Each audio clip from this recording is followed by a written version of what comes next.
반갑습니다. EBS 검정고시 과학의 손세심입니다. 오늘은 여러분과 함께 우리 배웠던 내용들 한번 정리해보는 시간이죠. 자, 우리 교재 한번 펴주시고요. 제6편 에너지와 환경에 관한 것들을 우리 핵심 정리 및 개념 확인 문제로 확인해 보도록 하겠습니다. 먼저 6편에서 중요한 내용들을 제가 좀 갖추려 봤거든요. 다시 한번 더 복습하시면서 문제 풀어보도록 하겠습니다. 첫 번째 출제가 좀 많이 되었던 거예요. 그렇죠? 연달아 2번 출제됐었습니다. 에너지 효율에 해당하는 거 기억해 볼까요? 공급된 에너지 분해, 그렇죠? 사용한 에너지 양 곱하기 100 해주셔서 퍼센트 단위로 표현하는 것은 에너지 효율이었다. 다시 한 번 더 강조하고 있습니다. 퍼센트 단위 들어가는 건 당연히 곱하기 100을 해서 그러니까 퍼센트 단위구나 생각해 주시면 됩니다. 이것은 에너지의 효율성이었고요. 이 에너지 소비 효율 등급에 해당하는 표현들도 강조를 해보겠습니다. 자, 에너지 소비 효율 등급해서 집에서 이제 전자제품에 거의 다 1, 2, 3, 4, 5 이런 식으로 등급제로 표현이 되어 있을 겁니다. 그래서 1, 2, 3, 4, 5 중에 1등급을 가리키고 있다. 그러면 1등급 제품인 거죠. 이때 그 등급의 숫자가 그쵸 작은 거죠. 숫자가 작은 게 그게 효율성이 좋다 이겁니다. 바로 에너지를 절약할 수 있다라는 거겠죠. 그래서 집에서 사용하는 제품은 저는 이제 1등급 제품인지 확인하고 구매를 할 때가 있어요. 네, 냉장고 같은 거 살 때 1등급인가? 에너지 절약할 수 있겠네. 이렇게 되는 거죠. 그러니까 숫자가 작은 거 1등급이 효율성이 좋은 겁니다. 이어서 열기관에서 열효율 문제들도 역시 기출문제에서 출제가 됐었죠. 열기관이라는 것은 연료를 연소시켜서 발생한 그 열을 1로 바꾸는 장치를 우리가 열기관이라고 합니다. 이런 열기관의 열효율은요. 자, 이 효율성은 어때요? 곱하기 100이 없어요. 그대로 공급분의 한 일의 양입니다. 공급된 열량분의 한 일의 양. 그래서 공급된 열량이 Q1. 그 다음 한 일은 W 이렇게 표현해서 정리하실 수 있겠죠? 그럼 이 한 일이라는 것은 공급된 열에서 소모된 열을 빼면 내가 얼마나 일을 했는지를 알 수가 있기 때문에 이렇게도 또 공식을 만들 수가 있습니다. 자, 시험 문제에서는 바로 요게 나왔었죠. 그쵸? 그쵸? 자, 요걸 해보면요. 자, 이렇게 빼서, 그쵸? 표현을 해본다면, 바로 요 값은 뭡니까? 그쵸? 이건 절대 1이 될 수 없다라는 것을 알 수 있겠죠? 숫자 1이 될 수 없다는 거죠? 네. 요게 또 한글로 얘가 1이기 때문에 헷갈리실 수 있습니다. 자, 숫자 1이 될 수 없다는 거예요. 그러니까 공급된 열이 전부 다 한 일, 워크, 그쵸? 한 일로 만들어지는 것은 아니다 이거죠. 아시겠습니까? 네. 바로 그래서 1보다 항상 그 값이 어떻게 나타날 것이다. 그쵸? 작게 나타날 것이다 라는 거예요. 이해하셨습니까? 네. 그러니까 일부 반드시 뭐가 있다? 소모되는 열이 발생하게 된다라는 거예요. 이해하셨어요? 그러면 어떤 게 좋겠어요? 소모된 열이 적은 게 좋겠죠? 적어야지 열 기관의 효율이 높다라는 겁니다. 이해하실 수 있겠습니까? 자, 그러한 개념을 잡아주셔야 되는 겁니다. 됐나요? 자, 공급된 열량 분의 한 일의 양. 요 한 일, 워크. 기억하시면 됩니다. 그쵸? 자, 여기에서 열기관의 열효율에 해당하는 것은 그림 문제도 같이 출제가 되었었죠. 그것도 기억을 해 주셔야 되겠고요. 공식 한번 가볍게 한번 살펴봐 주시고요. 에너지 효율은 퍼센트 단위였는데, 자, 열효율은 퍼센트가 아니었습니다. 숫자 1보다 작은 값을 갖게 된다. 왜요? 공급된 열량이 전부 다 일을 하지는 않으니까요. 소모되는 열이 발생하게 되니까요. 됐죠? 이어서 이번에는 온실 효과와 지구 온난화. 여기서도 또 출제가 많이 되었었죠. 한 번에 연달아 세트 문제, 2문제도 나왔었고요. 네, 그래서 강조하겠습니다. 온실 효과에 해당하는 것은 지구 복사 에너지는 자, 대기 먼저 흡수됩니다. 흡수됐는데 이 대기에서 온실기체가 있으니까 자, 이게 포근하게 감싸면서 다시 방출되어서 지구를 따뜻하게 보온하게 되는 거죠. 마치 온실처럼. 네, 이것이 온실 효과입니다. 지구 복사 에너지는 태양에서 흡수한 만큼의 에너지를 원래 우주로 방출하면서 복사 평형을 이뤄야 되는데 대기권 쪽에 있는 이 온실 기체가 얘네들을 흡수하고 있는 거죠. 흡수하면서 다시 지표면으로 재복사하니까 지구의 평균 기온이 상승된 것이다 라고 생각하시면 되겠습니다. 됐나요? 네. 나가려는 애들을 붙잡은 거죠. 누가? 온실기체가. 그 대표적인 온실기체는 이산화탄소, 프레온가스, 메테인, 수증기 등이 있습니다. 자, 한 번 더 우리 기억을 해볼까요? 이산화탄소 CO2, 프레온가스 CFC 표현했었고요. 메테인 CH4입니다. 네, 우리 화석연료 할 때도 메테인 언급돼 있었었고요. 수증기에 해당하는 거 H2O 이런 식으로 온실기체. 얘네들 중에서 온실기체의 그 효과가 기여도가 넘버1 누구죠? 이산화탄소. 네, 공기 중에 얘가 가장 많아요. 다른 애들보다 차지하고 있는 부분이 이산화탄소가 많아요. 얘 효과가 높더라. 온실기체. 자, 효과 기여도가 가장 컸던 거 이산화탄소였습니다. 그 다음 지구 온난화에 대해서 같이 한번 살펴보겠습니다. 대기 중 온실기체가 슉슉슉 증가합니다. 자, 그 증가로서 온실 효과가 커지면서 지구의 평균 기온이 뭐 된다고요? 상승. 요 현상을 지구 온난화. 따라서 이 시험 문제 자체가요, 온실 효과와 지구 온난화가 딱 붙어 있을 수밖에 없겠죠. 온실 효과를 일으키는 이 기체들 때문에 지구 온난화가 가속화된 거 아닙니까? 네, 그런 거죠. 자, 그럼 그 지구 온난화의 원인은 그래요, 온실 기체 때문인데, 그런 온실 기체는 왜 많아지게 된 것일까요? 바로 산업혁명 이후 화석 연료가 증가하게 되었다. 이 화석 연료가 증가하면서 지구 온난화가 더 가속화되었다라고 보실 수가 있겠죠. 화석 연료들을 우리가 연소하는 과정에서, 자, 연소하는 과정에서 무엇이 만들어집니까? 온실 기체가 만들어지거든요. 맞습니까? 네. 지금 이 반응은, 자, 요거 화석 연료 바로 뭡니까? 메테인이죠? 자, 메테인 화석 연료를 가지고 자, 산소와 만나게 했습니다. 이렇게 산소와 만나게 해줬다라는 것이 무슨 반응입니까? 자, 연소 반응이죠?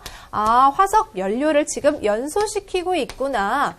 연소하는 과정에서 메테인과 산소가 만나니까 이산화탄소라는 온실 기체를 만들어내고요. 자, 뒤에 또 뭡니까? 얘 수증기 아닙니까? 그쵸? 네.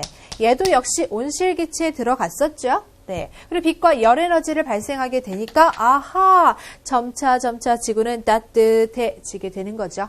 맞습니까? 자, 지구 온난화의 원인 이렇게 한번 짚어보았고요. 이 온난화의 원인, 온실 효과를 일으키는 기체, 자, 그 앞에 이 온실 기체가 나오기까지 화석 연료의 또 사용의 증가까지 이런 것들 같이 얘기할 수 있는데요. 이거 말고 또 출제가 잘 되는 게 있었죠. 그럼 지구가 자꾸 따뜻해지니까 지구가 변해서 우리에게 어떤 영향을 끼치는가? 지금 온난화의 영향이었습니다. 해수면의 상승을 생각할 수 있었습니다. 자, 지구가 따뜻해지니까 저기 극지방에 있는 빙하가 자꾸 녹아요. 얘네들이 녹아버리니까 해수면이 원래 요만큼이었다면 얘네들이 녹아서 자, 좀 더 채웁니다. 아, 채우죠? 채워요. 자, 해수면이 상승되고 있습니다. 알겠습니까? 자, 해수면의 상승을 가져오는 거구나. 아, 빙하는 녹고 이 부분이 자, 물에 다시 채워지면서 해수면의 상승. 그렇다면요, 우리 살 곳이 그쵸 별로 없어지겠네요. 그쵸? 그리고 자, 지구가 이렇게 따뜻하게 되면요, 또 차가운 지방을 좋게 생각하는, 거기서 나는 살기가 좋아 라는 또 생태계 생명체들이 있거든요. 근데 그러한 변화들이 생긴다는 거죠. 나는 찬지족이 좋은데 왜 이렇게 덥지? 더워서 살기 힘들어. 이런 거죠. 맞습니까? 네. 예를 들어 아프리카에 있었던 사람이라고 생각해 볼게요. 우리 동식물보다 우선 사람을 한번 데리고 와서 아프리카에 살던 사람들이 우리나라에 오면 어때요? 아이고 추워 막 이러겠죠. 지금 봄 날씨인데 추워 이렇게 할 수 있죠. 왜냐면 거기는 더 따뜻한 지역에서 그쵸 적응을 했던 사람들이잖아요. 그런 식으로 그 환경에 따라서 그쵸? 네, 다를 거 아닙니까? 각자 지역에서. 근데 그러한 균형들이 다 깨진다는 거죠. 이해하실 수 있겠습니까? 저기 또 극지방에 살던 사람들이 여기 올 때는 어떻습니까? 거기는 굉장히 추운 지방에서 살았기 때문에 여기 봄 날씨 하면 더워 막 이렇겠죠. 우린 딱 적당한데. 그렇죠? 이런 식으로 각자의 그 생태계의 균형들이 있는데 이 지구가 온난화가 이루어지면서 그 균형들이 다 깨진다라는 거예요. 맞죠? 자, 그러면서 이상 기후 현상들도 발생하게 되는 거고요. 네, 뭐 가뭄이 생기다든지, 그렇죠?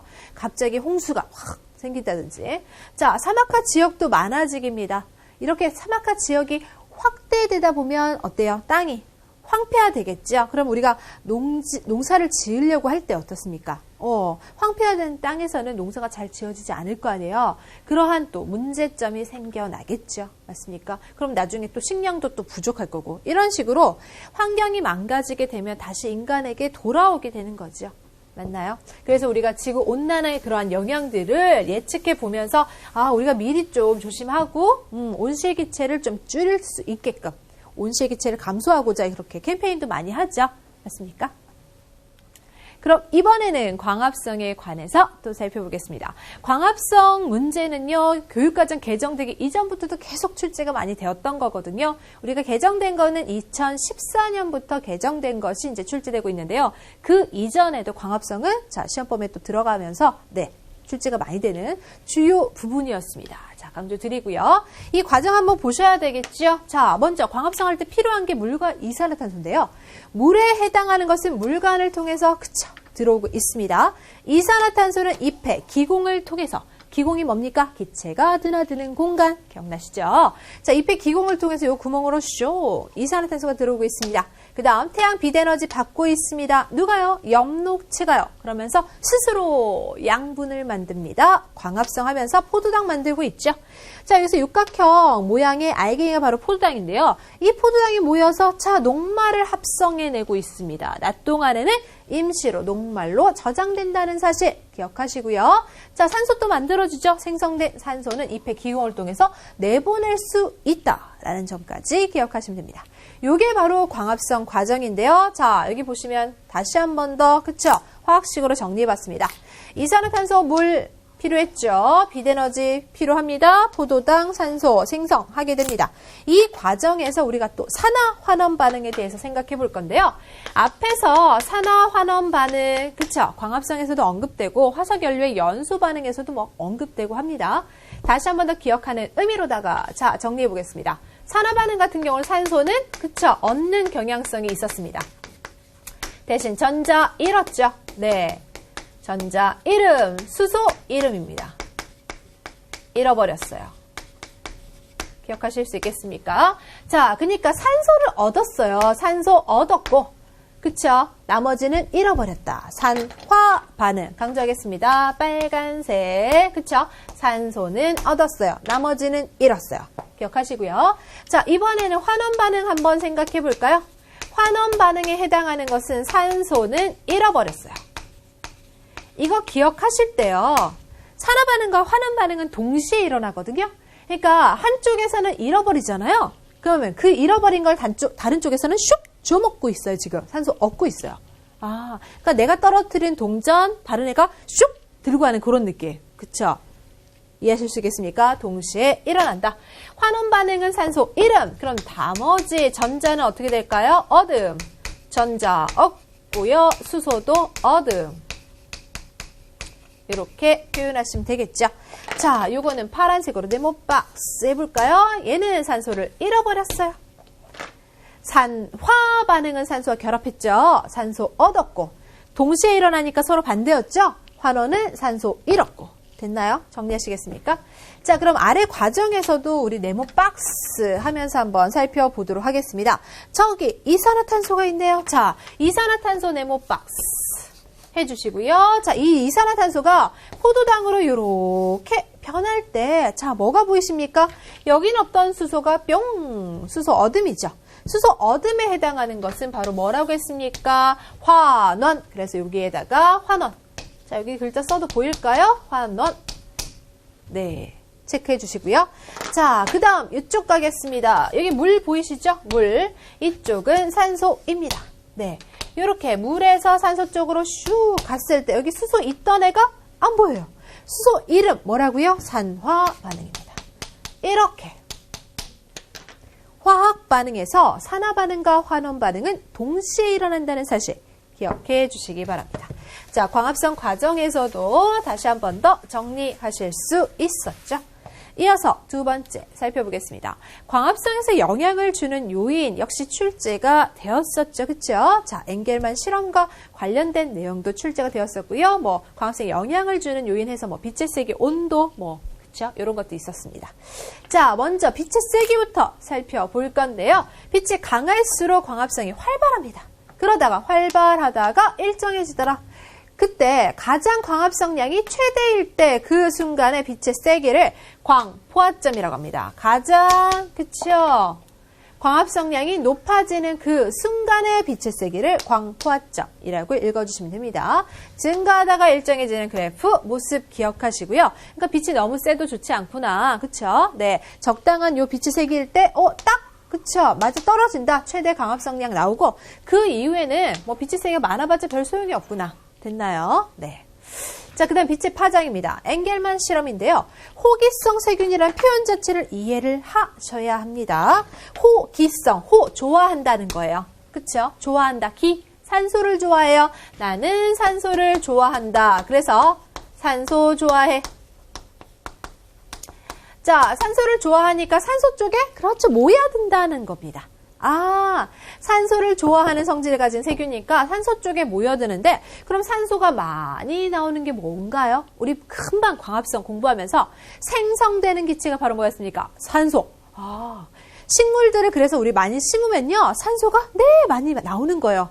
광합성 하면서 산소를 그렇죠. 내보냅니다. 생성하니까. 그러면 지금 이 세균들이 많이 모였다라는 것은 거기는 뭐가 활발하다? 광합성이 활발하다 이 뜻인 거죠. 이해하셨습니까? 다시 한 번 더. 호기성 세균들이 좋아하는 건 산소. 그러면 얘네들이 지금 여기 그림처럼 이렇게 많아요. 자, 여기도 많아요. 이렇게 많이 모여 있다는 건 여기에 산소가 많이 발생하고 있다는 거예요. 이해하실 수 있겠습니까? 광합성이 바로 활발하다는 거죠. 어느 부분이었어요? 여기 파란 쪽이 있죠? 그쵸? 그 다음에 여기 붉은 쪽이 있었습니다. 붉은 쪽에 적색광과, 자, 그 다음 이쪽에 청색광들. 그쵸? 네. 청자색이라는 것은 여기 파란하고 보랏빛 요 사이 쪽에 있어서, 그쵸? 네. 쉽게 뭐 빨강, 파랑 이렇게 기억하셔도 괜찮습니다. 요 주변에서, 네. 호기성 세균이 이렇게 많이 존재하는 거구나, 라고. 광합성이 활발하구나, 라고 기억을 해 주시면 되겠죠. 자, 이렇게 광합성에 영향을 주는 요인 살펴보고 있는데요. 이어서 온도 보겠습니다. 광합성을 도와주는 게 또 효소가 있어요. 효소는 기본적으로 단백질로 이루어져 있습니다. 이 단백질은 우리 몸처럼 체온 정도를 좋아해요. 그래서요, 그 체온 정도에서 적당한 자기의 상태를 유지할 수 있는데 단백질은 고온 상태에서는 변성하거든요. 성질 변해요. 제대로 본인의 일을 할 수 없다라는 거죠. 그래서 효소가 존재한다고 했습니다. 광합성을 도와주는 효소가 존재하는데 그럼 그 효소들이 이렇게 체온 상태와 유사한 온도, 자, 체온 언저리의 온도를 좋아한다. 그때 광합성이 가장 활발하다 이거죠. 이 구간에서 광합성이 가장 활발하고 너무 고온 상태가 되면 40도씨 이상이 돼버리면 그쵸, 오히려 광합성량이 뚝 떨어지는 거죠. 광합성 제대로 못하고 있죠, 지금. 그래서 온도에 해당하는 그래프만 마치 그쵸, 산 모습처럼. 네. 가장 꼭대기 부분이 이렇게 존재하는 모습이 나타나는 그래프이다. 라고 기억하시고요. 이산화탄소 농도 같은 경우는 어떻습니까? 증가하다가 일정해지는 이러한 그래프 형태가 보여집니다. 이해하셨습니까? 네. 자, 이런 식으로 광합성에 대해서 같이 한번 생각을 해봤습니다. 자, 그럼 이번에는 본 문제 들어가 보도록 할게요. 다음 중 화석연료의 사용에 대한 보기의 설명 중 옳은 것을 모두 고른 것을. 화석연료 문제 우리가 또 기출문제에서 2번이나 봤었죠? 같이 한번 보겠습니다.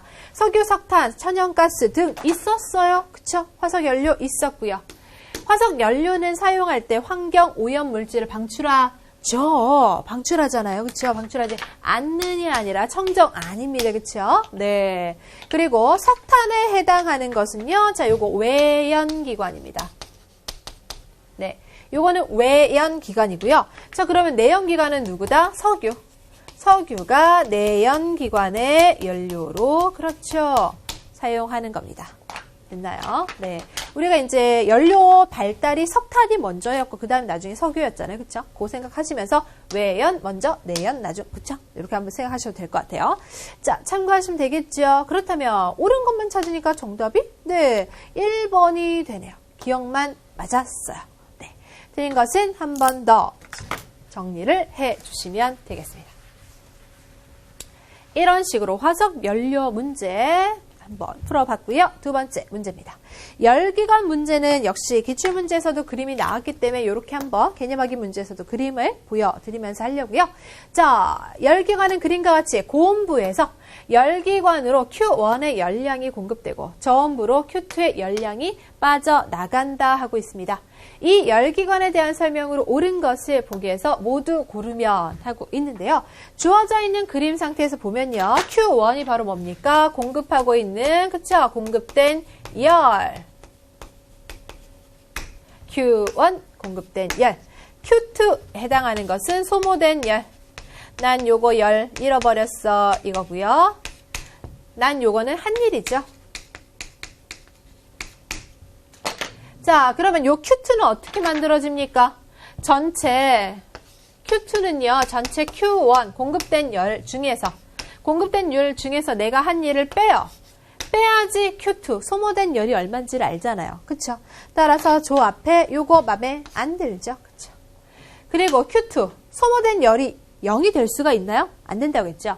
지금 열기관이 있잖아요. 요걸 작동시키는 데서 열 에너지가 소모될 수밖에 없어요. 따라서 0이 될 수는 없다. 분명히 잃어버리는 열이 생긴다 그 말이에요. 알겠습니까? 열기관 요걸 작동시키는 것에 분명히 잃어버리는 열들이 생긴다. 따라서 잃어버린 열이 하나도 없다. 이 말은 말이 안 되는 거고요. 열기관의 에너지 효율입니다. 제가 에너지 효율은 공식 어떻게 쓴다고 했죠? 끝에 퍼센트로 끝나야 되기 때문에 곱하기 100 요거 해서 퍼센트로 나와야 된다라고 했었죠. 그렇다면 공급분의 뭡니까? 사용한 거 생각하시면 되잖아요. 공급한 거 분해 내가 사용한 것으로 생각한다면 Q1 분해 Q1 빼기 Q2 하면 내가 사용한 거 한 일 나오겠죠. 그쵸? 곱하기 100 해서 에너지 효율로 요 말은 맞다. 정답은 따라서 뭐가 되겠습니까? 디귿 3번을 선택하실 수가 있습니다. 자, 이런 식으로 우리가 문제를 풀어주면 됩니다. 자, 열기관 문제 어렵지 않으시죠? 우리 에너지 효율이나 열기관에서의 열 효율이나 그쵸? 비슷한 맥락인데 끝에 이제 공식 끝부분에서 퍼센트 들어가는 것은 에너지 효율 부분이었어요. 그쵸? 이어서 에너지 흐름의 방향성입니다. 자, 요거 방향성 하니까 뭐 떠오르지 않으십니까? 그렇죠. 연력학 제2법칙이다. 맞습니까? 엔트로피. 말씀을 드렸죠. 무질서도 증가의 방향 쪽으로 흘러간다라고 했고요. 자, 이때 요 무질서도 증가의 방향으로 흘러가면서 이 열 효율은요. 100%인 기관을 만들 수 없다. 강조드렸습니다. 열 효율이 100%인 이러한 기관은 만들 수가 없었죠. 소모된 열이 분명히 있었거든요. 그리고 열은 스스로 고온에서 저온으로, 그쵸? 방향성이었어요. 고온에서 저온으로 가는 게 자연스러운 그러한 방향성이다. 에너지를 사용할수록 내가 잘 사용할 수 있는 유용한 이 에너지 양은 점차 분명히 감소한다라고 말씀을 드렸어요. 왜요? 자꾸 활용하기 힘든 빛에너지, 열에너지 이런 형태로 날아가 버리면 공기 중에 이렇게 아무리 해도 이렇게 퍼져나가는 빛에너지와 열에너지를 제가 다시 어떻게 모아갖고 그쵸? 압축시켜서 에너지 만들기 힘들다겠죠. 그쵸? 그래서 우리가 사용하기 편한 그러한 에너지 형태의 양은 자꾸 감소합니다. 그쵸? 그렇죠. 엔트로피 말씀을 드렸습니다. 무질서도 이렇게 증가한다고요. 자, 우리가 사용한 에너지는 결국 이런 식으로 소모되는, 그쵸? 우리가 어떤 열 기관을 사용할 때도 소모되는 열이 발생하기 때문에 이러한 열 에너지로 전환되어서 우리가 이용하기 좀 불편하다라는 거죠. 됐나요? 이용하기 불편하다. 자, 점차 감소하면서 이용할 수 없게 되겠죠? 극단적으로 가게 되면. 따라서 정답은 4번을 선택하실 수가 있다. 이겁니다. 그렇죠? 이렇게 에너지 흐름의 방향성에 대해서 얘기했습니다. 뭐라고요? 연력학 제2법칙 기억하시면 됩니다. 이어서 4번 문제입니다. 광합성 문제 빠진 적 없기 때문에 또 한번 짚고 가야 되겠죠? 그림 상태 봐주시면요. 지금 여기에서 A 뭡니까? 자, 올라오고 있죠? 당연히 물관을 통해서 올라오는 것은 A가 물이다 라는 증거. B는 뭐가 되겠습니까? 그쵸? 자, 이산화탄소 기체 생각하실 수 있겠죠? 기공을 통해서 지금 들어오고 있습니다. 이산화탄소. 태양 빛을 받아서 엽록체에서 광합성 하겠죠? 광합성 하면 포도당 만들어질 거고요. 이 포도당은 낮 동안에 녹말 형태로 임시 저장된다라고 했고요. 생성되는 산소는 기공을 통해서 또 나갈 수 있었죠. 자, 주어져 있는 거 요거 한글 정도는 여러분 적으실 수 있겠죠? 여러분 한글 정도만 적으시면 되겠고요. 제가 난이도는 살짝 높였다라고 했어요. 그렇죠? 여러분이 요 정도 수준까지 나왔을 때도 긴장하지 마시라고. 네. 그래서 난이도 살짝 높여서 산화, 저분자, 이화작용 요거 약간 짬뽕해서 출제를 했습니다. 원래 이제 융합과학이라는 내용 자체가요. 네. 앞에서 배운 내용들을 서로 막 융합해서 짬뽕을 시키면서 문제를 출제하는 방향이기 때문에 자, 그러면 여기에다가 제가 옆에서 화학식을 한번 적어 볼 건데요. 물에 해당하는 거 뭡니까? H2O. 이산화탄소 CO2입니다. 자, 얘네 둘이 만났죠? 만나서 뭐 됐습니까? 그쵸? 자, 빛을 받아서 포도당과 산소 만들어졌는데 포도당에 해당하는 것은 자, 간격을 약간 띄워볼까요? 자, CHO 했을 때 6, 12, 6. 그쵸? 여러분 외우지는 않으셔도 됩니다. 만약에 이 화학식, 화학 반응식에 해당하는 것이 등장했다면 여러분 문제에서는 주어질 겁니다. 그쵸? 우리는 서술형 문제가 아니니까. 자, 빈칸에 여기 살짝 넣어볼 건데요. 지금 제가 이렇게 지금 숫자를 살살 넣습니다. 이거는 왜 넣었을까요? 지금 보시면 여기 탄소가 그쵸? 6개입니다. 그래서 탄소가 6개 맞춰줄 거예요. 우리가 반응이 이루어질 때 반응 전 전체 총 원자수와 반응 후 전체 총 원자수가 어떻다? 같다라는 거. 그쵸? 질량이 보존돼야 되니까 그러한 개념을 항상 맞춰서 화학 반응식을 해주는 거거든요. 이 전체가 화학 반응식, 물질 하나하나는 화학식이라고 불러주죠. 자, 그러면 개념 한번 가볍게 봐주시면 되겠고요. 여기에서 지금 A 부분 얘기하고 있죠. A 물입니다. 물에서 수소를 잃었다라고 표현하고 있어요. 산화된다 표현하고 있는데 자, 강조해 보겠습니다. 여기 수소 잃었으면 이거 됐겠죠? 수소를 잃어서. 자, 수소를 잃는 반응은 산화 반응이 맞나요? 네, 맞습니다. 산화 반응이라는 것은 산소는 없고요. 대신 수소나 전자는 잃는 경향성이 있었죠. 자, 그래서 첫 번째 표현, 수소를 잃어 산화된다는 표현은 맞다 체크하시고요. 여기서 B에 해당하는 것은 뭡니까? 이산화탄소죠. 한 번 더 적어볼까요? 자, B에 해당하는 것은 이산화탄소 CO2 표현하실 수 있겠고요. C에 해당하는 것이 바로 뭡니까? 포도당이죠. 한 번 더 적어드리겠습니다. 포도당은 그쵸? 6, 12, 6 그쵸? 딱 보셨을 때 여기 주어져 있는 걸 보시면요. 원자가 어때요? 여기는 지금 탄소 원자 하나예요. 숫자 안 써있다는 건 1 생략이거든요. 탄소 하나에 산소 2개니까 원자 3개밖에 없는데 여기는 6개, 12개, 6개. 오, 훨씬 더 많죠? 당연히 그러니까 이산화탄소는 저분자, 그쵸? 네, 물질이다 라는 표현이 맞는 거죠. 알겠습니까? 이 원자들이 많이 결합했을 때, 그쵸? 그 분자가 고분자가 되거든요. 원자들이 많이 붙여서 이게 무거워진, 그쵸? 커진, 그런 것들은 고분자 물질이라고 하거든요. 그래서 상대적으로 저분자 물질이라는 표현 괜찮고요. 네. 그 다음 C가 D로 변하는 과정에서 녹말로 되는 과정에서 보시면 그림만 봐도 이해할 수가 있어요. 우리 앞에서 동화작용, 이화작용을 배웠을 때 동화는 합성, 이화작용은 분해라고 말씀을 드렸죠. 지금 어때요? 합성되는 느낌이죠? 합성된다라는 것은 바로 뭡니까? 자, 여기 글자를 그렇죠. 이렇게 합성이기 때문에 동화작용이다 라고 표현하시면 되겠죠. 아시겠습니까? 동화작용. 자, 그러면 여기서 얘는 제껴 주셔야 되겠고 옳은 것을 고르라 했으니까 기억, 니은. 자, 정답을 한번 선택해 볼까요? 그렇죠. 자, 화학식은 머릿속에 넣어주셔도 됩니다. 그쵸? 편안하게 이해만 하셔도 돼요. 정답 3번 체크. 기억, 니은 선택하실 수 있겠죠? 자, 광합성에 해당하는 것은 이런 식으로 한번 살짝 난이도를 높여서 앞에서 배웠던 동화작용, 이하작용도 한번 더 건드려 봤고요. 산화반응, 환원반응도 한번 건드려 봤습니다. 이어서 5번 문제 가겠습니다. 자, 우리 탄소순환. 그쵸? 이해해 주셔야 되는데요. 기권, 생물권, 암권 해서 지구계의 이러한 구성 요소하고 연관지어서 역시 또 출제될 수 있겠죠. 먼저 A에서 D까지 그쵸? 여러 가지 과정에 대한 설명으로 옳지 않은 것을 고르시오라고 했습니다. 그쵸?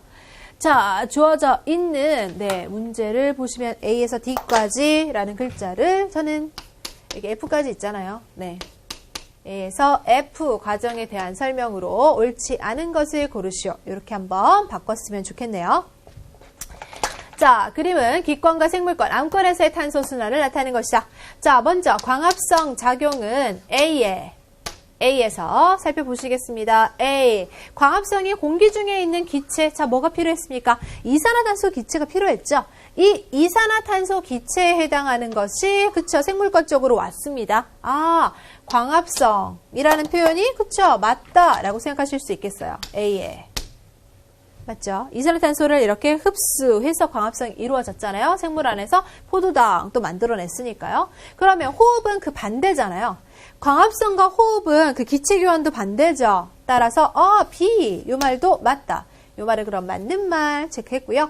C가 활발할수록 C는 뭡니까? 여기 석회암, 석탄, 석유 뭐 이런 식으로 암권에 존재하는 거 살짝 언급하고 있는데 암권에 존재하는 것들이 기권으로 간 거라는 것을 화석 연료에 뭐라고 생각할 수 있어요?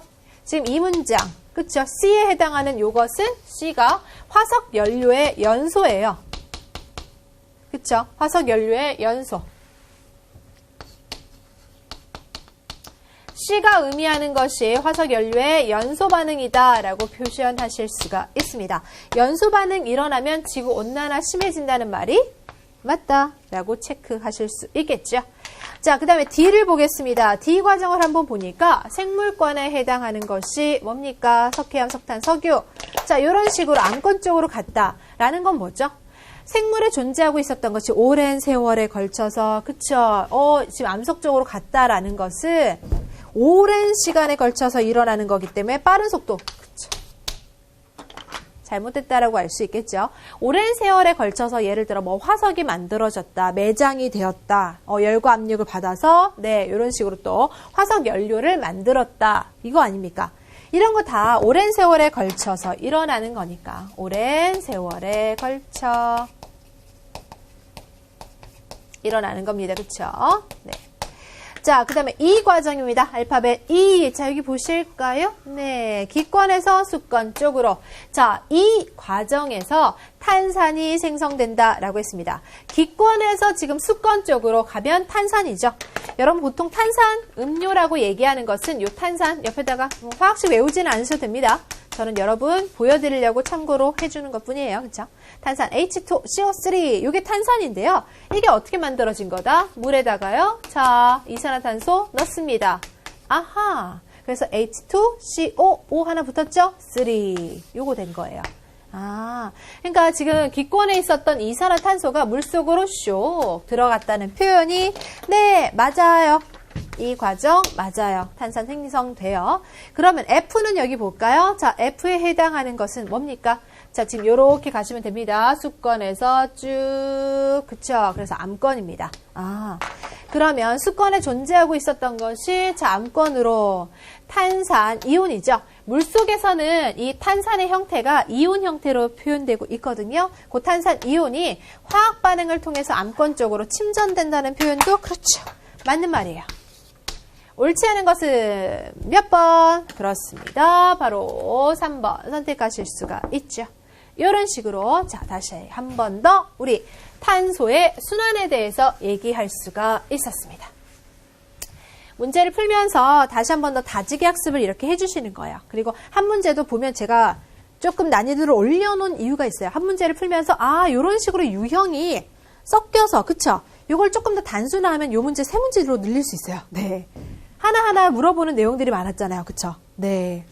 이해하실 수 있겠습니까? 그러니까 이런 수준까지도 언급되겠구나. 약간 난이도를 높여도 여기까지도 할 수 있겠구나. 그리고 실제 학교에서도 이 정도 수준은 출제하기 때문에 네 검정고시는 그것보다는 약간 자 기본적인 수준에서 출제하지만 여러분의 이제 능력을 저는 믿습니다. 그렇죠? 네. 그래서 이걸 한번 학습해 주시면 훨씬 더 좋으실 것 같고요.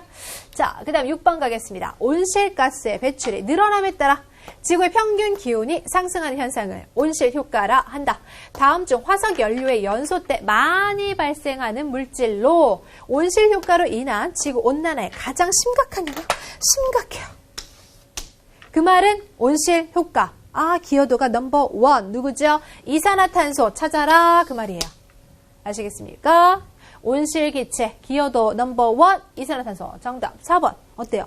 자, 요 정도 수준이 사실은 대부분 검정고시에서 나왔던 거죠.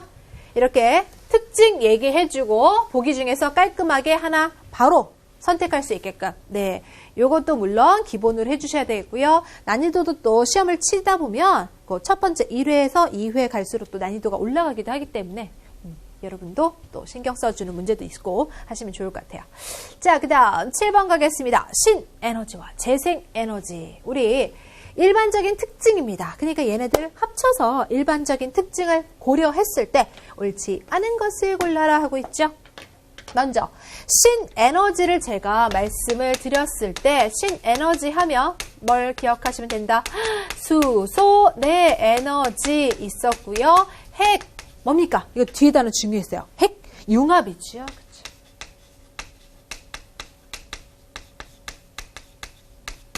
핵 분열은 지금 우리가 쓰고 있는 거예요. 핵 분열은 지금 쓰고 있는 원자력 발전입니다. 그래서 신에너지 아니에요. 네, 신에너지는 새로운 에너지란 말이에요. 그렇죠? 수소에너지, 핵, 융합에너지는 신에너지고요. 재생에너지는 우리 자연을 한번 활용해보자 라고 했죠. 재생에너지에서 이용되는 것은 지금 태양도 이용되고 있고 바람도 이용되고 있고 그렇죠? 해양도 이용되고 있고 됐습니까? 자, 이러한 재생에너지들이 있습니다. 자, 그러면 얘네들의 공통적인 특징. 먼저 넘버 원, 자원 고갈 염려 없습니다. 대부분 친환경적이었어요. 아우, 환경 좋아요. 태양 에너지와 또 밀접한 관련이 있다는 표현? 가능하죠. 맞습니까? 네. 자, 온실가스의 배출을 감소시켜서 지구 온난화의 가속을 예방할 수 있었습니다. 네. 우리 친환경적이니까요. 온실가스의 배출 감소시키잖아요. 그 다음에 에너지 효율 높으나 요게 조금 걸려요. 에너지 효율이 높지 않은 것들이 있어요. 높지 않은 거. 에너지 효율이 조금 낮은 편인 거. 효율 낮은 자, 어떤 게 있습니까? 네, 태양 에너지 같은 거. 또 그리고 풍력을 이용한 이러한 에너지 같은 경우는 효율이 조금 낮은 편입니다. 이해하실 수 있겠죠? 네. 그래서 지금 공통적인 일반적인 특징이라고 했는데 이 일반적인 특징에 이 4번은 들어가지 않습니다. 따라서 옳지 않은 것은 4번 체크하실 수가 있겠죠. 자, 이런 식으로 신에너지와 재생에너지에 대해서 살펴보았습니다. 자, 여기까지 지금 6편 정리해 봤는데요. 투데이 키포인트입니다. 6편 내용 중에서는 출제, 자, 얘네들 거의 다 2번씩, 그쵸? 네. 한 1회에 한 번, 2회에 한 번 하면 1년에 2번 나왔다는 것은 거의 계속 나왔다는 뜻인 거죠. 그렇죠? 2014년부터 이제 개정이 되었기 때문에 거기에서 지금 빈도가 조금 높았던 것들을 제가 좀 강조를 드렸습니다. 여러분과 함께 소중한 시간들 지금 보내봤는데요. 확실하게 합격하셔서 또 그쵸? 합격했습니다 하는 수강후기 또 남겨주세요. 네, 기대하고 기다리고 있겠습니다. 자, 여러분의 합격을 기원드립니다. 수고하셨습니다.